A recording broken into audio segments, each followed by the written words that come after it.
Top 10 facts only in the Philippines. Number 1, sarili mong pera sa SSS o GSIS, pinapautang sa iyo na may malaking interes. Only in the Philippines.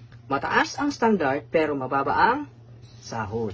Only in the Philippines. Mahirap makapasok o makakuha ng trabaho kung walang backer. Only in the Philippines. Maliit ang sahod pero malaki ang kaltas sa SSS, Pag-ibig, PhilHealth, BIR o GSIS. Only in the Philippines pa rin. Pag late ka, kaltas. Pero pag nag-overtime ka, thank you lang yung ibibigay sa'yo. Only in the Philippines. Kasama sa requirements ang physical appearance, dapat maganda, guwapo, sexy o macho. Tapos meron pang age limit at height requirement. Only in the Philippines. First-time job seeker, hinahanapan ng experience. Only in the Philippines. Kukuha ka ng valid ID, pero hahanapan ka pa ng valid ID rin.